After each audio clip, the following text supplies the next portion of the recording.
Sawadee Cup. May the 9th. The safest, and we're always looking for the safest, are we not? I'm scared.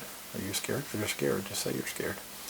The safest and best way to punish one, oh dear, this might be the Revenge of the Jedi, which if you're a Star Wars nerd, you'd know the original title of the third movie was Revenge of the Jedi, and then people even back then were like, oh no, Jedi would never do revenge, that's terrible.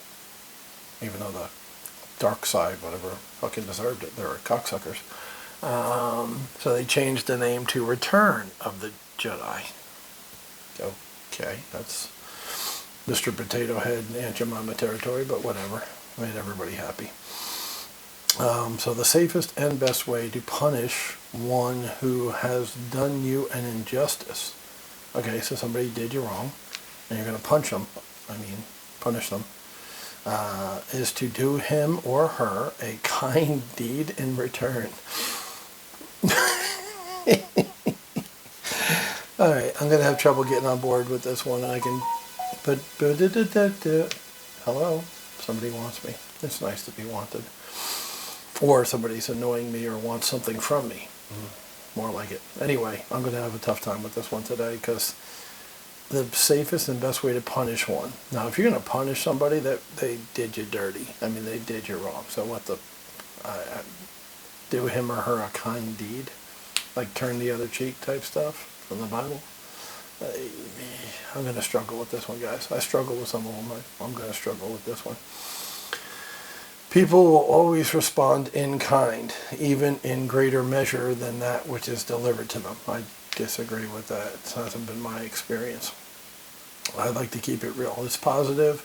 I'm trying to help you guys. I try to keep it real. If I don't agree with something, I'll tell you. So far, I'm not on board with this paragraph today.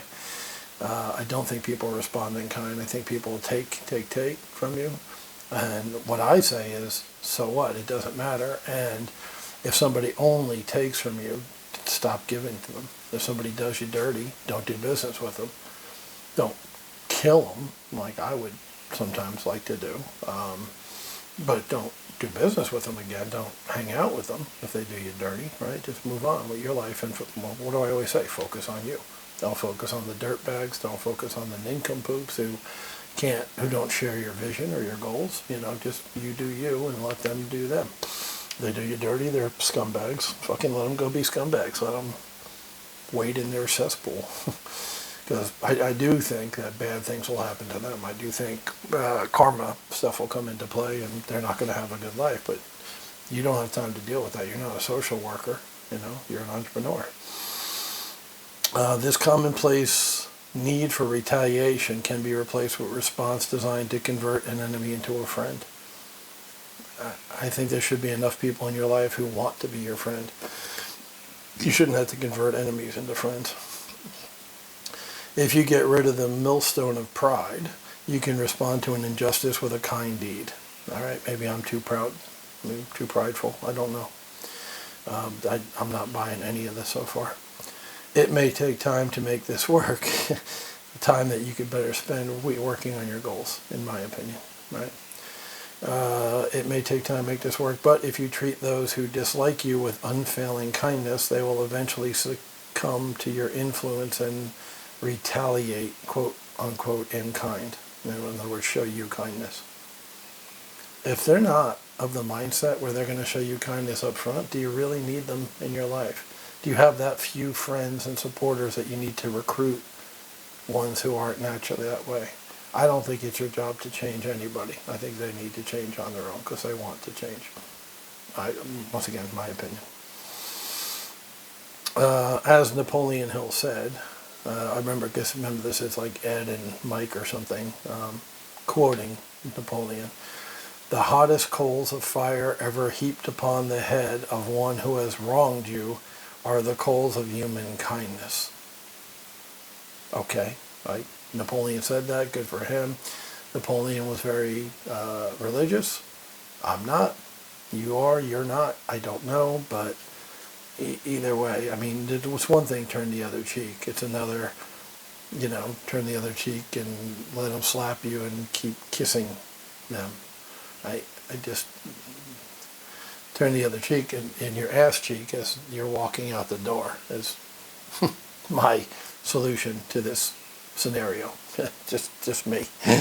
Once again, Napoleon was a deep thinker, philosopher. He reported on the human condition. He was an investigative reporter, if you will, going around asking rich people how they got rich. He did dynamite work, and he puts out a lot of great knowledge in his book, Think and Grow Rich.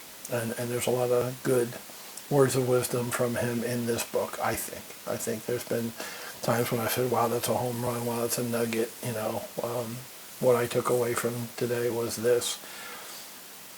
And the thing is, not everybody agrees with some people's viewpoint of things 100%, right? So I've got a prop here. Let me see if I can find it quickly.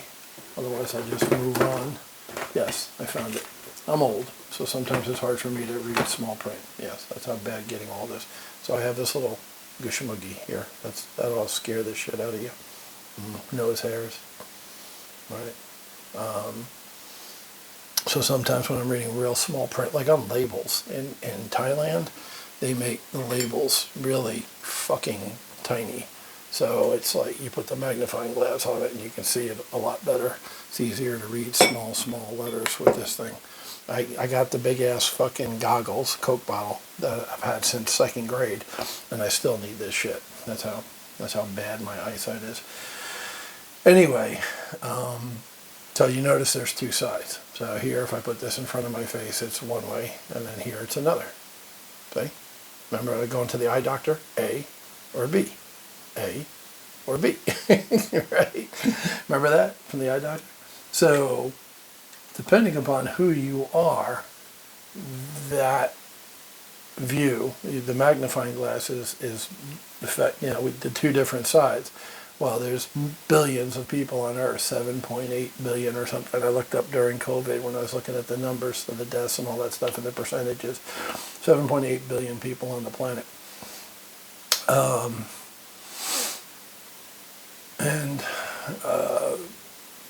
I don't know if there's 7.8 billion viewpoints. I think a lot of people might see something the same way.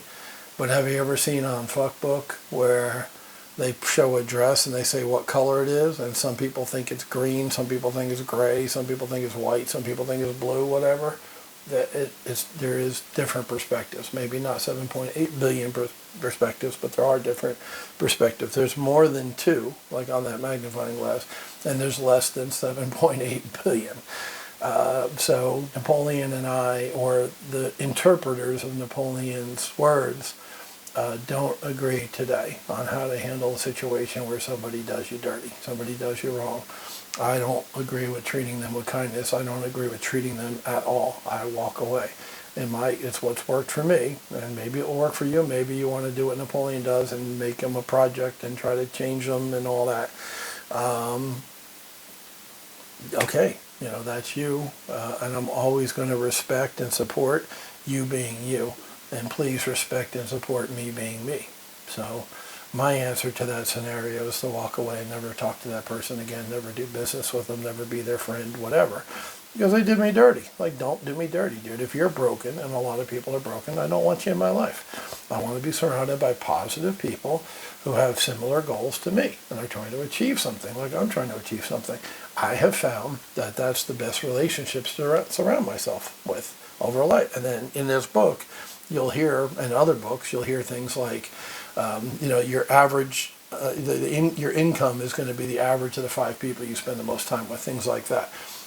Is that absolutely true? I don't know about the 5 people and your income exactly being that number, the average. But the point is, if you surround yourself with wealthy people, they will influence and infuse your thoughts, your actions, your deeds, and network. When I started flipping houses, if I didn't know wealthy people who could write $100,000 or $150,000 check, which when I started I wasn't capable of, I would have been dead in the water. You need money to flip houses. Somebody's got to buy the house. Somebody's got to pay for the rehab material. And if that's not you, you need a network of people who are capable of writing $150,000, $200,000 check. It's that simple. So in that sense, it's absolutely accurate about your income being close, the 5 people, because, I eventually got to the point where I was writing the checks and funding my own flips. But in the beginning, you absolutely need somebody to help you with that. And, there's some individuals who don't want to do the grunt work, who have a lot of money. They're making, 0.5% in a savings account, and they're more than willing to write the check secured by the house. You're like, why would somebody give you $150,000? Well, because they trust you, number one, and that's part of the relationship and building your network is people have to trust you, first and foremost. Secondly, they have a mortgage on the house.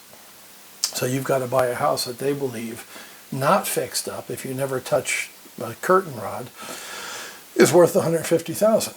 And of course, you're hoping to get $250 or $300, whatever, for that house. So chances are the land and the house, even needing repairs or being outdated, is worth what the lenders, they have ratios, loan to value, just like banks do. Lenders aren't stupid. Generally, people with money aren't stupid. Some are. Some inherited it. It's gone pretty soon. But people who have long-lasting money, wealthy investors, they're not dumb. They'll do their due diligence. They'll make sure the house is worth, whatever they're lending you at that point. So, once again, if I had done any of my private lenders, and yes, lenders, you need more than one, so you can do more than one project at a time, right? In the beginning, do one, but then as soon as you can get more lenders, more crews, right? Which I understand is harder to do now. I get it, but it doesn't mean you can't do it. Just harder. Okay, so what? It's harder. Do it. Fucking do it anyway. So if I had done any of my lenders dirty, they wouldn't lend to me again. Right? I mean, just it's that simple. They're not going to be kind and say, here, Greg, let me give you more money next time. It's not the way it works. You fuck with somebody, you screw up, you just kill that relationship, and they're not going to have a relationship with you anymore. And same with me. I'll trust you. I'll give you the benefit of the doubt. You fuck me, you're gone. You're out of my life. You're done. That doesn't mean you're dead. You can still go do whatever the hell and go rip off other people, and you do you. But you're not going to do business with me or anybody I know, because I sure as hell am going to tell all the other investors in town, hey, this guy fucked me over. Don't use him. Right? That's like reputation. It matters, especially in a small place like Jacksonville. It's a big town geographically, land-wise, bigger than Dallas-Fort Worth, bigger than New York City. But small town as far as it comes to the investor community. So that's it for today. Once again, I don't always agree with Napoleon, but hey, it's another perspective. It's another method of dealing with that situation. You can take mine, you can take his, you can come up with your own. It's all good.